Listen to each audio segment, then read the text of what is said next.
السلام علیکم پیارے دوستوں، عملیات کے نئے ٹاپک کے ساتھ آپ دوستوں کی خدمت میں ایک بار پھر میں حاضر ہوں۔ ہم نے پچھلی ویڈیو میں آپ دوستوں کو بتایا تھا کہ اس ویڈیو میں ہم قیدی کی آزادی کے جتنے بھی عمل ہیں، جو آزمودہ شدہ عمل ہیں، وہ آپ دوستوں کے ساتھ شیئر کریں گے۔ تو فضول باتوں سے پرہیز کرتے ہوئے چلتے ہیں اپنے ٹاپک کی طرف۔ قیدی خواہ وہ کسی جیل میں یا کسی قید خانے میں قید ہو یا کسی مصیبت میں قید ہو، تو اس شخص کو چاہیے کہ بعد نماز عشاء 11 مرتبہ اول آخر درود پاک پڑھے، یعنی کہ درود ابراہیم۔ درود سے مراد ہے کہ درود ابراہیم پڑھے اور 4000 مرتبہ یہ کلام پڑھے تو انشاءاللہ مصیبت سے آزادی مل جائے گی۔ کلام یہ ہے: لا الہ الا اللہ، مصیبت سے بچا، محمد الرسول اللہ صلی اللہ علیہ وآلہ وسلم۔ یہ کلام آپ نے پڑھنا ہے 4000 مرتبہ۔ اول آخر درود ابراہیم آپ نے پڑھنا ہے 11 مرتبہ بعد نماز عشاء۔ یاد رہے کہ یہ عمل آپ نے نئے چاند پر باوضو ہو کر شروع کرنا ہے، تو انشاءاللہ آپ اگر قید ہیں تو آپ کو آزادی ملے گی، یا کسی مصیبت میں ہیں تو وہ مصیبت آپ کی دور ہو جائے گی انشاءاللہ۔ قیدی کی آزادی کے لیے یہ جو عمل ہم آپ کو بتانے جا رہے ہیں، یہ بہت ہی پراثر عمل ہے۔ ایک بات یاد رکھیے گا کہ یہ جو عمل ہم آپ کو بتانے جا رہے ہیں، اس کو قیدی کی آزادی کے لیے ہم نے خود نہیں استعمال کیا، یہ ایک ہمارے استاد تھے، انہوں نے ہمیں بتایا۔ انہوں نے بتایا کہ اگر قیدی بڑی کسی جیل میں قید ہو، بے گناہ قید ہو، اور اگر وہ یہ عمل کرے گا تو اس کا کوئی نہ کوئی وسیلہ، کوئی نہ کوئی ذریعہ ایسا بن جائے گا کہ اسے آزادی مل جائے گی، خواہ وہ کتنی بڑی جیل میں قید نہ ہو۔ یاد رہے کہ یہ عمل جتنے میں ہم بتا رہے ہیں جائز کام کے لیے استعمال کرنے ہیں آپ دوستوں نے۔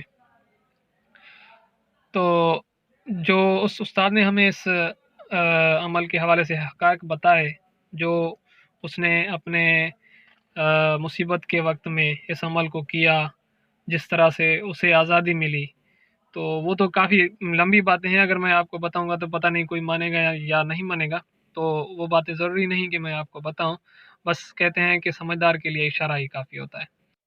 عمل یہ ہے کہ پیر یا جمعرات کی رات کو اس عمل کو شروع کرے۔ یاد رہے کہ یہ عمل نئے چاند کی ان راتوں میں شروع کرے، یعنی پیر کی رات یا جمعرات کی رات، اور بعد نماز عشاء اس عمل کو شروع کرے۔ اول آخر 7 مرتبہ درود ابراہیم پڑھے اور 41 مرتبہ سورہ مزمل پڑھے، اور یہ عمل لگاتار 41 راتیں کرتا رہے۔ انشاءاللہ 41 راتوں کے درمیان ہی کوئی ایسا ذریعہ، کوئی ایسا وسیلہ بن جائے گا جو اسے آزادی دلائے گا۔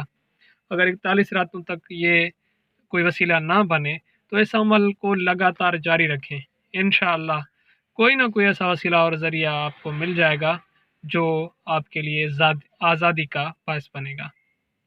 تو یہ بہت ہی زبردست عمل آپ دوستوں کے ساتھ ہم نے شیئر کیا۔ اگلا عمل آپ دوستوں کے ساتھ شیئر کر رہے ہیں۔ یہ جو نقشہ آپ دیکھ رہے ہیں، اسے مشک زعفران کے ساتھ لکھ کر کبوتر کے گلے میں باندھیں اور کبوتر کو ہوا میں چھوڑ دیں، تو انشاءاللہ تو قیدی آزاد ہو جائے گا۔ اگر کوئی شخص کسی مصیبت میں قید ہے تو نئے چاند پر پیر کی رات اس عمل کو شروع کرے، بعد نماز عشاء اول آخر 11 مرتبہ درود ابراہیم پڑھے اور 100 مرتبہ یہ دعا پڑھے: بسم اللہ الرحمن الرحیم، لا حول ولا قوة الا باللہ العلی العظیم، بسم اللہ الرحمن الرحیم، بسم اللہ الملک الحق المبین، من العبد الذلیل الی المولى الجلیل المبین، المغفرۃ وانت الغفار، برحمتک یا ارحم الراحمین۔ اس کے بعد 70 مرتبہ یہ دعا پڑھے: یا الہی بحرمت کن فیکون فتبارک اللہ احسن الخالقین۔ یہ دعا پڑھنے کے بعد منہ قبلہ رو ہو کر سو جائے اور 41 راتیں لگاتار یہ عمل جاری رکھے۔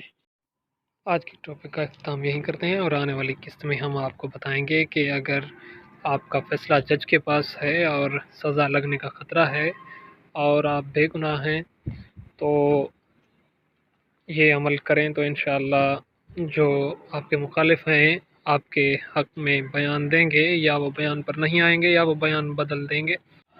وہ کیا عمل ہے، آنے والی قسط میں ہم آپ دوستوں کے ساتھ اس عمل کے متعلق بات کریں گے۔ اگر آپ نے ابھی تک ہمارے چینل کو سبسکرائب نہیں کیا تو ہمارے چینل کو سبسکرائب کر دیں اور بیل آئیکن کو پریس کر دیں تاکہ ہماری ہر آنے والی ویڈیو آپ تک بر وقت پہنچ سکے۔ اگر آپ عملیات کو مکمل سیکھنا اور سمجھنا چاہتے ہیں تو ہم نے ڈسکرپشن میں تمام لنک دے دیے ہیں، آپ وہاں سے دیکھ سکتے ہیں۔ تو ملتے ہیں آنے والی قسط میں۔